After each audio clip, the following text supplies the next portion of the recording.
কতটুকু জানেন রহস্যময় মৃত্যু? আচ্ছা, এই কথাটা বললেন, আমি শুনলাম রহস্যময় মৃত্যু অঞ্জনাপার। এটা আমি জানি না ভাই, কিভাবে রহস্য কইরা সে মারা গেছে। আল্লাহ তো তারে নিয়ে গেছে, আল্লাহ তারে নিয়ে গেছে, এটা তো সত্য। মৃত্যু কিন্তু আছে। আল্লাহর জন্ম যখন দুনিয়াতে যখন পাঠাইছে আবার লয়ে যাব, এটা কিন্তু ক্ষণস্থায়ী দুনিয়া আমাদের, আর ওইটা কিন্তু চিরস্থায়ী দুনিয়া নাকি ভাই? যাই হোক, এটা রহস্যময় কে বলছে আমি জানি না, কিন্তু সে তারা নিয়ে অনেক, আমি ইউটিউবে দেখতাছি অনেক রহস্যর কথা বলতেছে। তারপর ওই যে একটা ছেলে আছে, আমি শুনছি যে সেই ছেলেটা বলে পালক, তার নাম জানি মনি, অসুস্থ 4 দিন পরে বলে সে হাসপাতালে নিয়ে গেছে। আমি সেটা জানি না ভাই সঠিক, আমি তো আসিলাম না।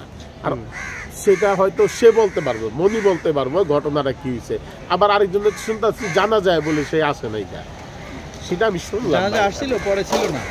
পরে ছিল না, আসছিল জানা যায় বলে, পরে ছিল না। অনেক মানুষ জানা যায়ও আসে নাই। এটা কি কইছে সত্য মিথ্যা আল্লাহ জানে। তো কইলাম তো আল্লাহ হাজির নাজির ভাই। সে যদি অন্যায় কইরা থাকে তার মার প্রতি, সে কিন্তু ছোটতে বড় করছে তারে, মনিরে।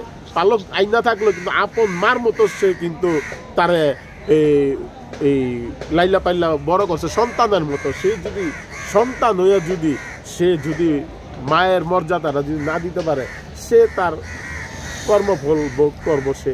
ভাই এই কথা প্রসঙ্গে বলতে ভাই আরেকটু, পর কখনো আপন হয় না, এইটা যদি সত্যি হয় ভাই আমি বলতে পারি না ও কি করছে, আমি সেটা জানি না, সেই জন্য আমি এটা নিয়ে বলতেও পারতাছি না। পর কখনো আপন হয় না, এটা তো অনেক মানুষে কয় যে পর কখনো আপন হয় না, রক্ত বেমানি করে না, কিন্তু পর কখনো আপন হয় না।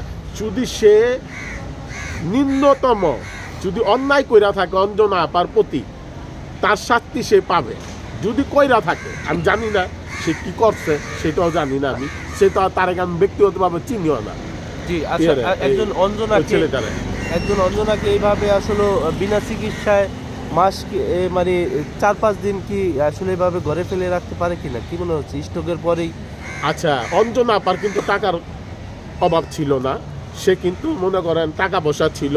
তারে 4-5 দিন কেন ঘরে ফালায় রাখছিল, সে যদি ওই ছেলেটা যাই না থাকে আর কে কে ছিল তাদেরকে যদি জিজ্ঞাসাবাদ করা হয়, জিজ্ঞানো হয়, তা হয়তো উত্তরটা বাইরে আসবে। সোজা আঙ্গুলে যদি না ওঠে তাহলে আঙ্গুলটা বাঁকা করতে হইব। যদি আপনার কোনো অন্যায় করে থাকলে এটা উত্তরটা উঠতে আইব। কেউ তো মনে করেন আইনের ঊর্ধ্বে না, যদি সে অন্যায় করে থাকে শাস্তি তো তার পাইতে হইব। আর অন্যায় না করলে সে শাস্তি পাইব কেন ভাই? সে তো তার সন্তান, সে তো স্বীকৃতি দিয়ে গেছে আমার সন্তান মনি নাকি, পালক আনছে, যাই করছে।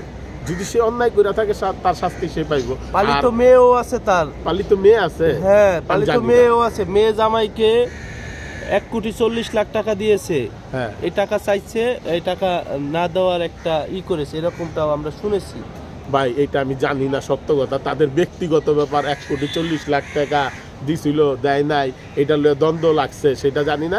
যদি হইয়া থাকে তাহলে এই শোকে সে হয়তো স্টক করছে, হয়তো হইতে পারে।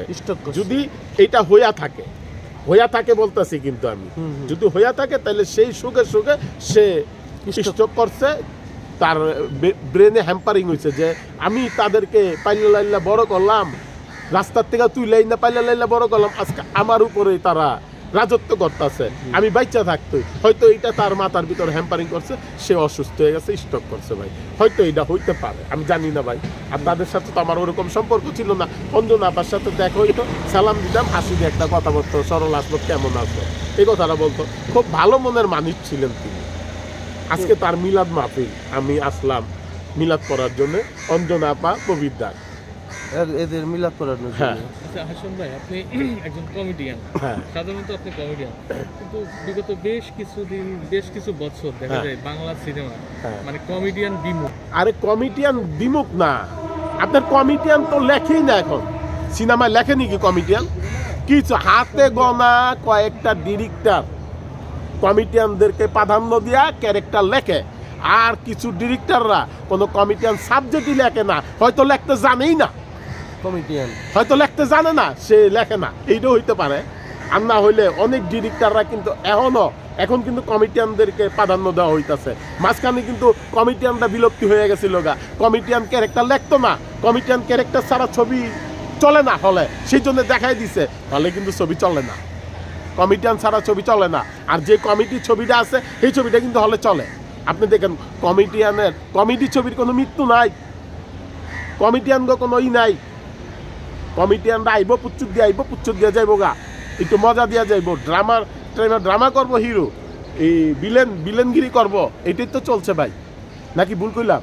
আজকে কমিডিয়ান কিছু চ্যাপ্টার হয়তো কিছু ডিরেক্টররা ইচ্ছা করে লেখে নাই, আর কিছু ডিরেক্টররা এখনো ভালো ভালো ডিরেক্টর আছে আমাদের ইন্ডাস্ট্রিতে, কমিডিয়ান চ্যাপ্টারটা লেখার জন্য সরল হাসপাত এখনো টিকা আছি, 25 বছর ধরে আল্লাহর রহমতে ফিল্মে আছি আল্লাহর রহমতে। এই যে আপনার 15 তারিখও একটা ছবির শিডিউল দিছি ভাই, 15 তারিখে। তাইলে আল্লাহর রহমতে মাসে আগে মনে করেন মাসে 5-6টা ছবি করতাম, এখন মনে করেন ওই মাসে যদি কচিতে একটা। আর মিডিয়ার যারা ডিরেক্টর তারা তো আমাদেরকে ভালো করে চিনে না, তাদের সাথে আমার সম্পর্ক নাই, সেই জন্য আমাদেরকে নেয় না।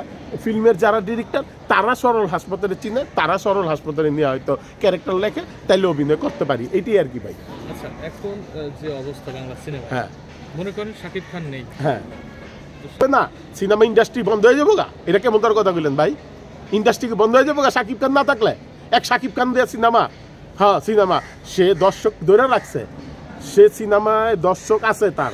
কিন্তু দেখেন, আপনি দেখেন দরজ সিনেমা চলছে, দরজ সিনেমা প্রিয়তমা সুপার টুপার হিট, তারপর এই যে কি জানি তুফান সুপার টুপার হিট, দরজ তো চলে নাই।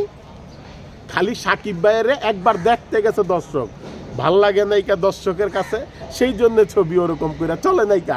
দেন তো প্রিয়তমা এক একজনে 5-6 বা 7 বার দেখছে, তুফান 10-12 বার দেখছে না, দরদ কিন্তু দেখে নাইকা, দরদ চলে নাইকা। অতএব গল্প ভালো হইতে এক সাকিব ভাইয়ের দিয়ে সিনেমার কথা এই কথা কইেন না যে সাকিব ভাই সারা ইন্ডাস্ট্রি ধরে রাখছে সাকিব ভাই, সে তার লেভেলে আছে। আরো নতুন আর্টিস্ট নতুন হিরোরা আছে না, নতুন হিরোরা তো কইরা খাইতেছে ভাই, সাইমন আছে, বাপ্পি আছে, নীরব আছে, ইমন আছে, তারপরে আরজু আছে, তারপরে শাহিন শাহ আছে নতুন হিরো, তারপর আরো কিছু আর্টিস্ট আছে না ভাই, তারাও তো ছবি করতেছে।